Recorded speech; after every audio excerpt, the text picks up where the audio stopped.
guys, it's Expandicelt, and today I'm here to tell you about 3 great deals that you can get online on Steam or whatever game client you use. 3 great games that you can get for under $10 each. What I like about the cheapo games is that, well, frankly, I'm a Jew bastard, and I hate spending more money than, $30 on something. I'm probably going to be making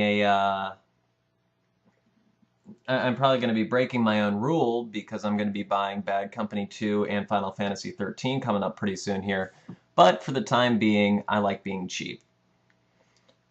So these are 3 games. All of them are created by indie developers, and they are all for, I believe, $9.99 each on Steam.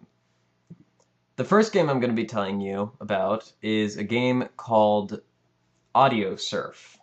Now, I'm sure you guys have heard of Audiosurf. You've seen whenever you're looking for a song on YouTube, you probably see a video of some guy bragging about getting gold medal on Audiosurf, high score, this and that. And that's what's nice about Audiosurf, is that you can play literally any song that you own on Audiosurf and have a good time with it. That's what I like about Audiosurf, is that the game has pretty much unlimited potential for fun, because as long as you like music, you will like this game, because it allows you to it gives you something to do while playing your music, which is nice, so that you're not just sitting around bored or wasting time with stupid things like reading. The next game on my list is a game called A Reckless Disregard for Gravity.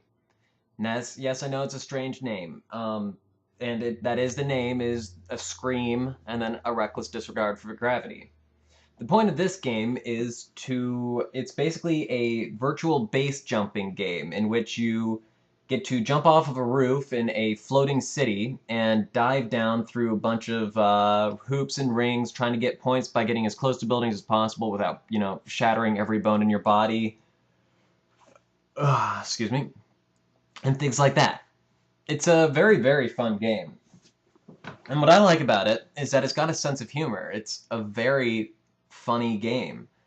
You've got fans and you've got people who protest what you're doing. You can either flick them off or give them thumbs up.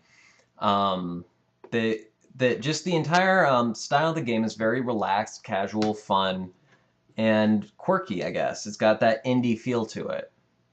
And I like that in a game. And I've gotten quite a few hours of play out of it and had a blast, and considering I only spent $10 on it, it's definitely worth it. What I like to judge my games on, basically for their value, is how many hours of gameplay I get out of them per dollar. So, for example, on Audiosurf, I've easily spent 20 to 30 hours playing that game, and I got it on sale on Steam for $5. I'd say for every $1 I spent, I've gotten around 6 or 7 hours of gameplay, which is great, considering that a movie, for every dollar you spend, you get about 15 minutes of entertainment. And for Reckless Disregard for Gravity, I'd probably say for every dollar spent, I've gotten at least 2 hours of gameplay. But my favorite game that is an under $10 indie game is a game called Altitude by a company called Nimbly Games. Altitude is basically Team Fortress 2, but on a 2-dimensional plane and with planes. It's a airplane dogfighting game in which you have various objective type things like bombing your enemy's base or shooting a soccer ball into a goal or just having fights with the different planes. It's a multi-class game in which you could choose. There's a bomber class, there's a gigantic thing that shoots huge missiles class, there's a Miranda, which is basically like an alien ship that can teleport around the field, there's Loopy, which just has tracking missiles and an EMP pulse, and then there's Biplane, which just has a very high rate of fire machine gun.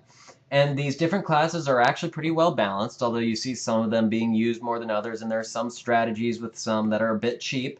But it's very well balanced, but what I like about it is that it's just plain fun. It's a great multiplayer game, and I play it constantly with my friends on Skype, and again, that's a $10 game. I've probably spent 30 hours on it since I got it about a month ago. Easily 30 hours. And that's a game that I would recommend to anybody. In fact, if you'd like, you can actually go onto Steam and they have a demo for it if you search for the demo. Or I'll put a Steam link in my description for the demo of the game, and it actually gives you access to 2 of the planes and lets you play as much as you want for, I think, it's like 3 hours of gameplay, in-game playing. So, those are all games that collectively I've gotten about 80 to 90 hours of gameplay out of and haven't even spent $30 total. I've spent $25 total on those games and gotten almost between 80 and 90 hours of gameplay. So they're all great deals, they're all really fun, and buying them you're supporting an indie developer, and God knows they need their money significantly more than titans like EA or Ubisoft. Hopefully you'll look up these games because they are a blast and I guarantee you will have fun with them. This has been Expanded Kelp. Peace out.